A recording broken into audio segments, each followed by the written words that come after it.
आणि यानंतर बातमी आहे राहुल कनाल यांच्या संदर्भातली, कारण राहुल कनाल यांचे राणे कुटुंबियांवर त्यांनी आता आरोप केलेले आहेत। राणेंवर कनाल मानहानीचा दावा लावणार असल्याचं कळतंय। आत्ताची ही ब्रेकिंग बातमी येते। शिवसेनेचे नेते राहुल कनाल यांनी राणे कुटुंबियांवर आरोप लावलेले असून मानहानीचा दावा करणार असल्याचं सांगण्यात आलं। राणेंच्या बेताल वक्तव्यावरून कनाल यांनी टीका केलेली आहे। तर राजकारण करणाऱ्यांना देव सुबुद्धी देव, सोशल मीडिया जबाबदार व्यासपीठ आहे आणि कुणाच्या गुंडगिरी पुढे झुकणार नाही, अशा आशयाचे ट्विट राहुल कनाल यांनी केलेलं आहे।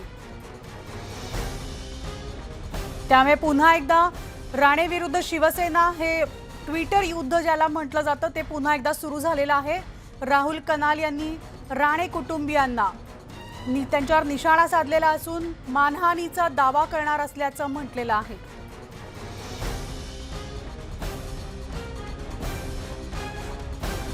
तर आत्ताची ही ब्रेकिंग बातमी आपण पाहतोय। राहुल कनाल यांनी राणे कुटुंबियांवर आता आरोप केलेले आहेत।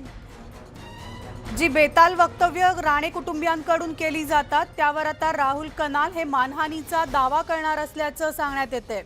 राजकारण करणाऱ्यांना देव सुबुद्धी देव, तर सोशल मीडिया जबाबदार व्यासपीठ असून कुणाच्या गुंडगिरी पुढे झुकणार नसल्याचं राहुल कनाल यांनी म्हटलेलं आहे।